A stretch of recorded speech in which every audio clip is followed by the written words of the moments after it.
To navigate Earth's most aggravated and controversial of the topics is like walking barefoot among thorny bushes and at the same time having an adventure on the moon. It is dangerously spectacular. Dangerous or not, the truth is inevitable and will always stand the test of time. Our courage to pursue the truth unveils the urge of downcasting fear amidst adversity, illuminating the darkened facts through literal and biblical text lenses and emancipating souls through the knowledge of truth. From the center of the world, Kemet, to the cabal of daring warriors America, to all-time fabricators of narratives Rome, and to the foothills of the mountain of the moon Uganda, African Global, your voyage of emancipation.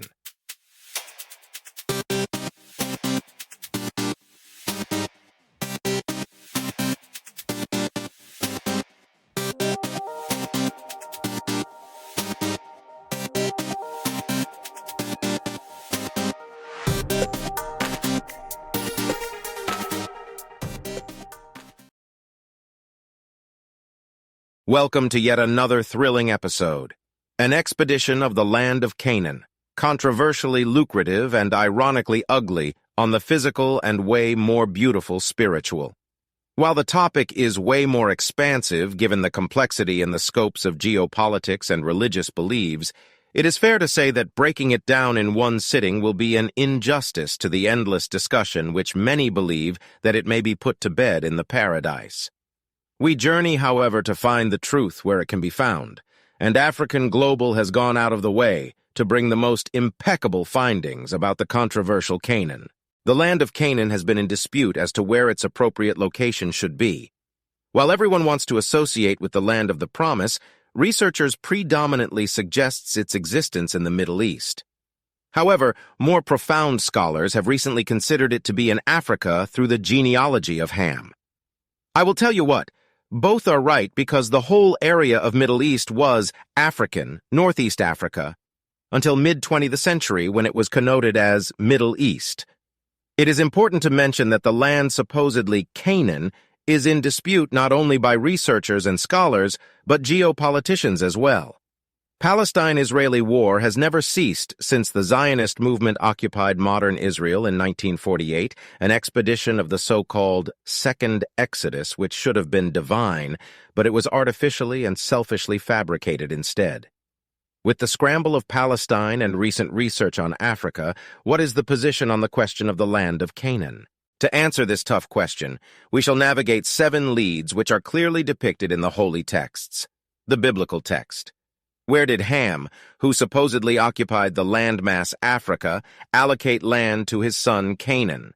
1 Chronicles 1:8. When Yahweh instructed Abraham, Isaac, and Jacob to go down to Egypt from Canaan, what are the directions from Egypt? Genesis 12:10, 20, 14, 1. Why until 1948 that the nation of Israel was established by the infamous Zionist movement? Is there an Israeli-Palestine relationship in the expeditions of priest Ezra and Nehemiah the governor? What was the land of Canaan supposed to be like? And ultimately, where are the borders of Canaan according to Genesis 10:19, 10, 5, 49, 13, and Exodus 23:31, land of Canaan through Ham? After the floods, Noah's sons took on taking portions of lands to continue the mandate of procreation. Shem occupied parts of Asia and Japheth occupied lands around the Mediterranean, who the Bible referred to as maritime peoples, Genesis 10:5, while Ham occupied Africa. Canaan was the last born of Ham, with his brothers occupying modern-day Ethiopia, Sudan, Cush, Egypt, Misraim, and Libya, Phut. It is interesting that Canaan occupied what is today Palestine, contrary to the will of his father and brothers, according to biblical scholars. This assertion could be outrageous and nonsensical, for there is no biblical text that approves of this claim. And of course, assumptions and biases rules the mind of many scholars. For some reason, they tend to associate everything with the Middle East to drive narratives only God knows what. For instance, the placement of Havilah in the Arabian Peninsula, while it is rightfully explained to be in Cush, Sudan. Narratives or not, we are on an expedition to salvage the truth from the holy text, with Canaan siring many sons nations, Genesis 10:15, 18, more than his brothers. Why would he want to squeeze his descendants in the land of Shem, Palestine? Or is it just another Havala plugin to satisfy a certain narrative? To answer this mouth-watering question, we have to delve into the lives of the three patriarchs, Abraham, Isaac, and Jacob, in their expeditions to Egypt. Abraham, Isaac, and Jacob travels to Egypt. The land of Egypt was important for the very existence of the nation of Israel. While slavery stands out to be the undoing of Israel, Egypt played a huge role in the survival of Israel as a nation, according to the divine plan of Yahweh. It should be noted that the land Israel was to occupy was a land flowing with milk and honey, a land where uncountable offsprings of the seed of Abraham were to occupy, Genesis 10:7. How then could Yahweh squeeze a people as many as sand of the seashore in a small, dry land in Palestine?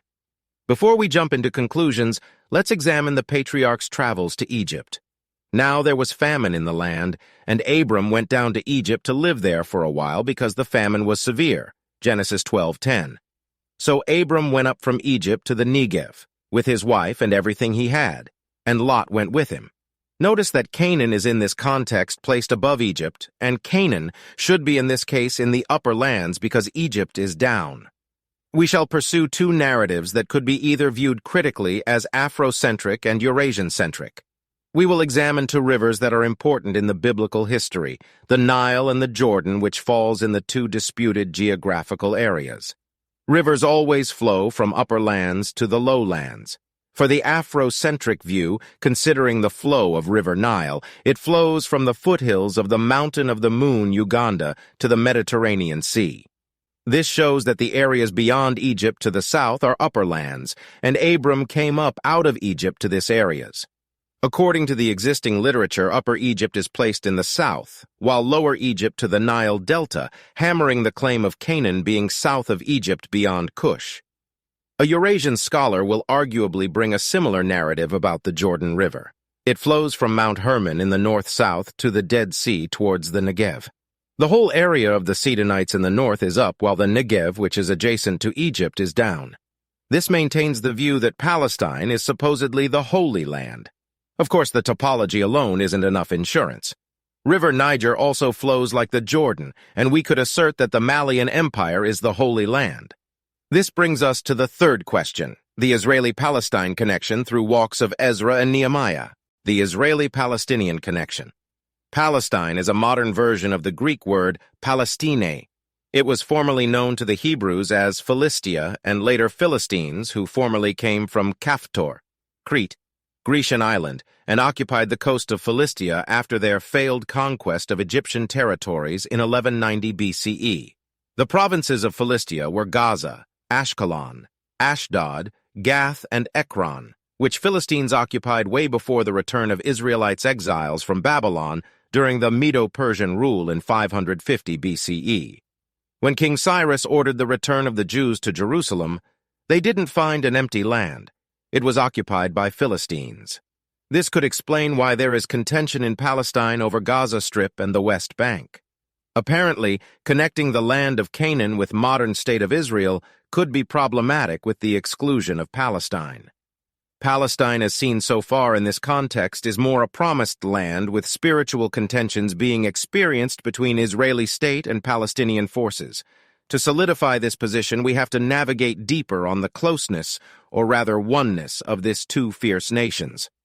The question that is quite problematic is that of the description of the land of Canaan itself, a land flowing with honey and milk.